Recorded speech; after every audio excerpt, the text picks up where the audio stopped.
Om Namah Shivaya.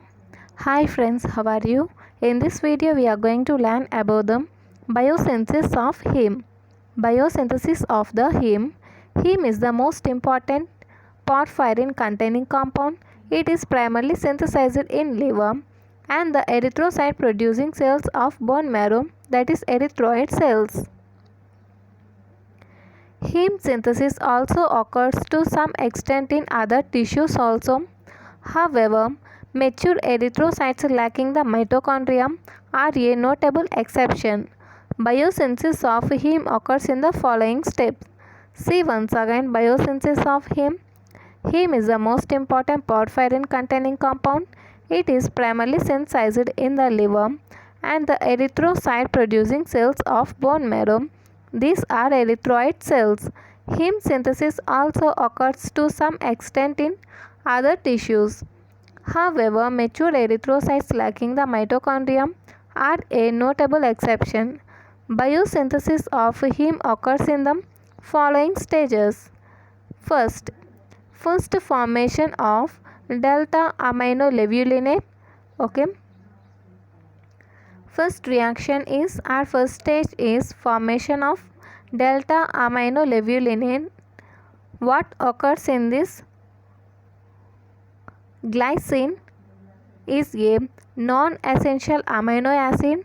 Succinyl coenzyme A, and succinyl coenzyme A is a intermediate in the citric acid cycle. That means glycine and succinyl coenzyme A are the starting materials for porphyrin synthesis. Glycine and succinyl coenzyme A are the starting materials for porphyrin synthesis.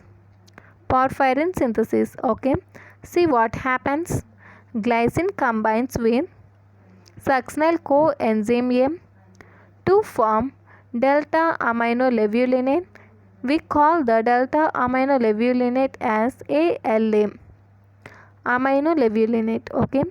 This reaction is catalyzed by a pyridoxal phosphate dependent delta aminolevulinate synthase occurs in the mitochondria. It is a rate controlling step in porphyrin synthesis. See once again the formation of delta aminolevulinate. Glycine, a non-essential amino acid, and succinyl coenzyme A. This is a intermediate in the citric acid cycle. That means this glycine and succinyl coenzyme A are the starting materials for porphyrin synthesis. Glycine combines with succinyl CoA to form delta aminolevulinate. This reaction is catalyzed by a pyridoxal phosphate dependent delta aminolevulinate synthase occurs in the mitochondria. This is a rate controlling step in porphyrin synthesis.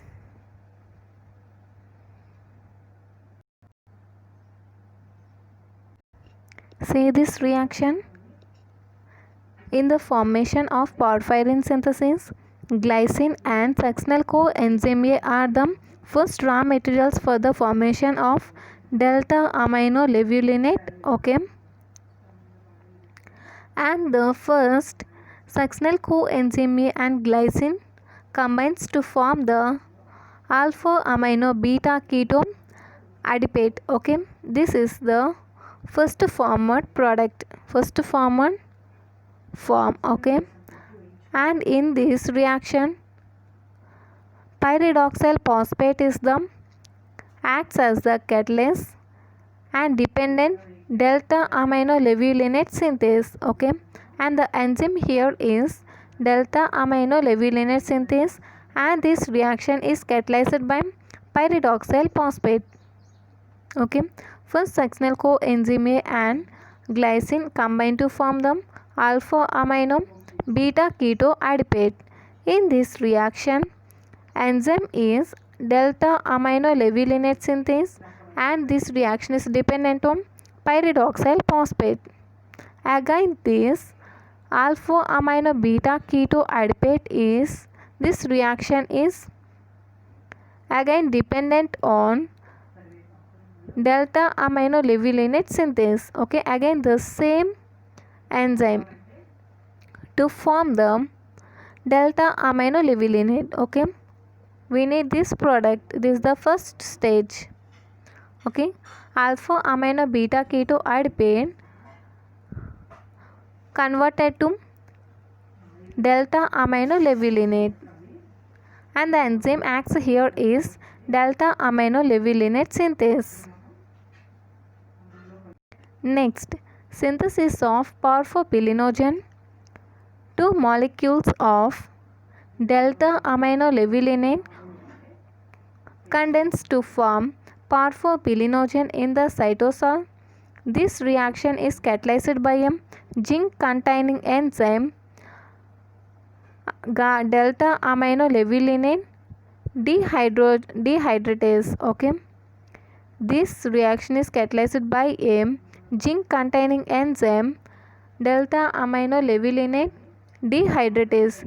It is sensitive to inhibition by heavy metals such as lead. See once again, synthesis of porphobilinogen. Two molecules of delta amino levulinate condense to form porphobilinogen in the cytosol. This reaction is catalyzed by a zinc containing enzyme delta amino levulinate dehydratase. It is sensitive to inhibition by heavy metals such as lead. In second step, two molecules of delta amino levulinate condense to form the porphobilinogen. Okay, two molecules of delta amino levulinate condense to form the porphobilinogen and releases the H2O. Okay, and the enzyme acts here is delta amino levulinate dehydratase. Two molecules of delta amino levulinate condense to form porphobilinogen and releases the two molecules of water, and the enzyme acts here is delta amino levulinate dehydratase. Okay, formation of porphyrin ring. This is the third step, formation of porphyrin ring. Porphyrin synthesis occurs by condensation of four molecules of porphobilinogen. Porphyrin synthesis occurs by condensation of four molecules of porphobilinogen. The four pyrrole rings in porphyrin are interconnected by methylene bridges derived from the alpha carbon of glycine. See once again, formation of porphyrin ring. Porphyrin synthesis occurs by condensation of four molecules of the porphobilinogen.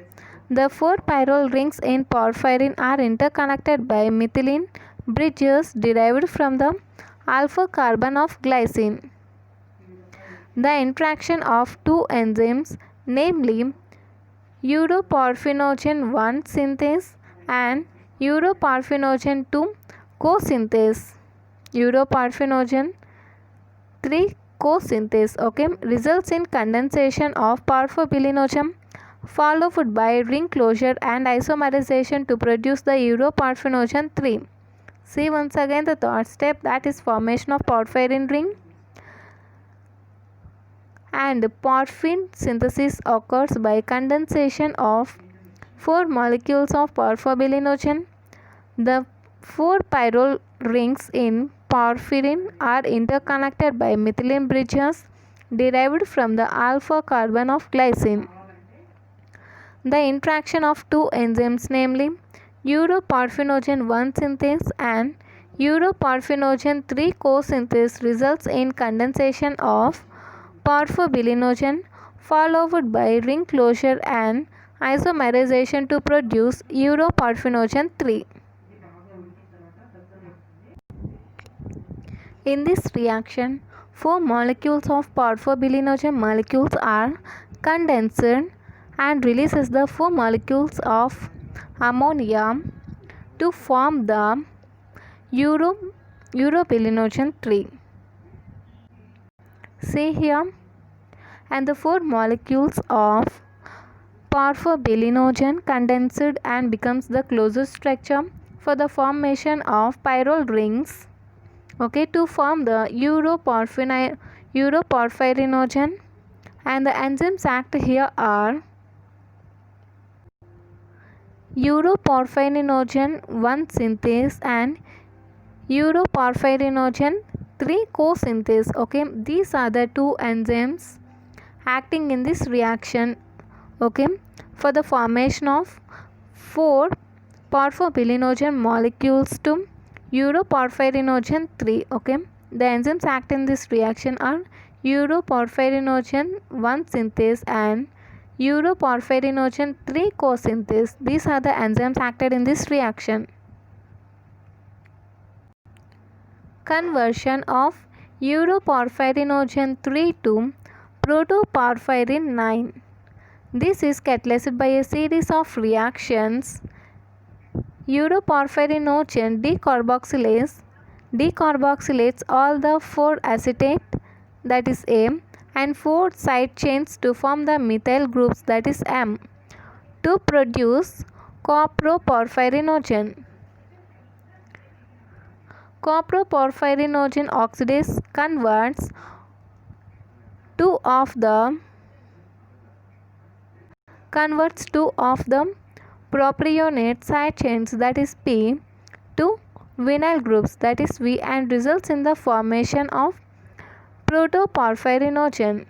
Next, protoporphyrinogen oxidizes methylene groups, interconnecting the pyrrole rings to methynyl groups. This leads to the synthesis of protoporphyrinogen 9.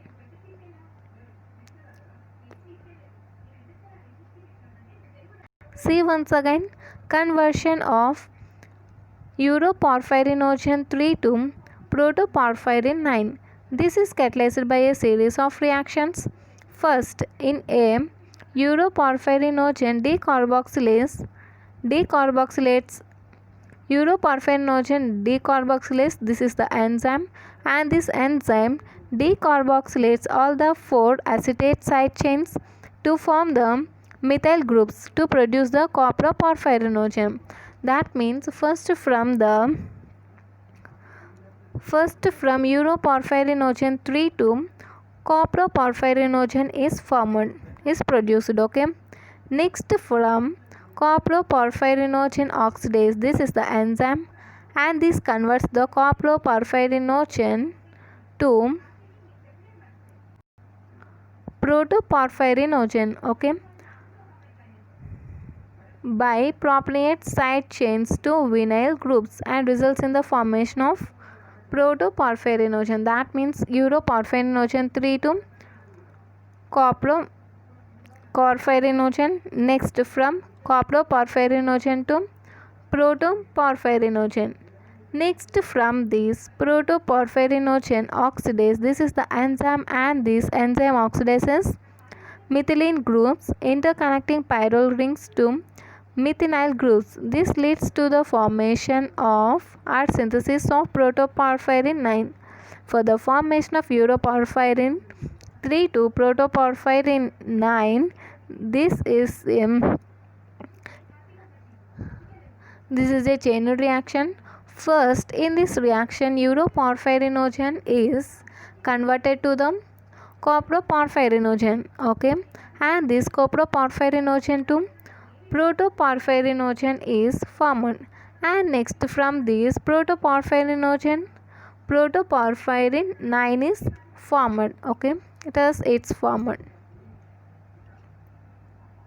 See here, first uroporphyrin 3, okay, uroporphyrin 3 is converted to coproporphyrinogen. Uroporphyrinogen 3 is converted to coproporphyrinogen 3, and in this reaction the enzyme here is uroporphyrinogen decarboxylase, okay, and from coproporphyrinogen 3 is converted to protoporphyrinogen 9, okay, protoporphyrinogen In this reaction, enzyme is coproporphyrinogen oxidase, here oxidase.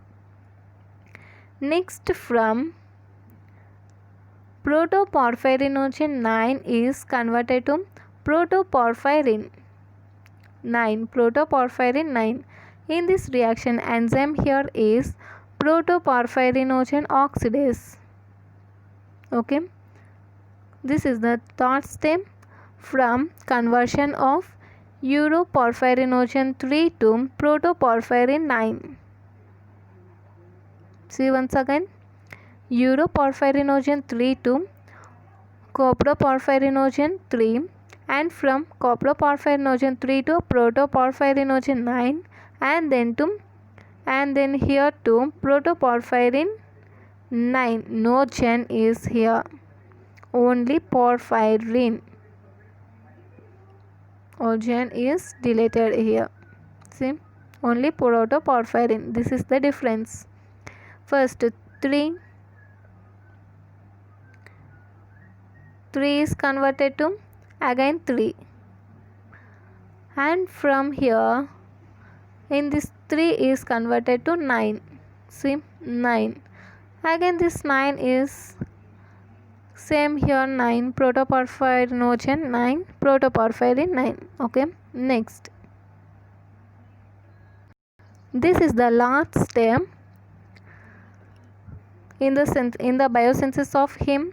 Synthesis of heme from protoporphyrin 9, the incorporation of ferrous iron, that Fe2 plus into porphyrin 9 is catalyzed by the enzyme ferrochelatase or heme synthase. This enzyme can be inhibited by Len. It is found that the induction of Fe plus 2 into porphyrin 9 can occur spontaneously, but at a slow rate. See once again, synthesis of heme from protoporphyrin 9. The incorporation of ferrous iron into protoporphyrin 9 is catalyzed by the enzyme ferrochelatase or heme synthase.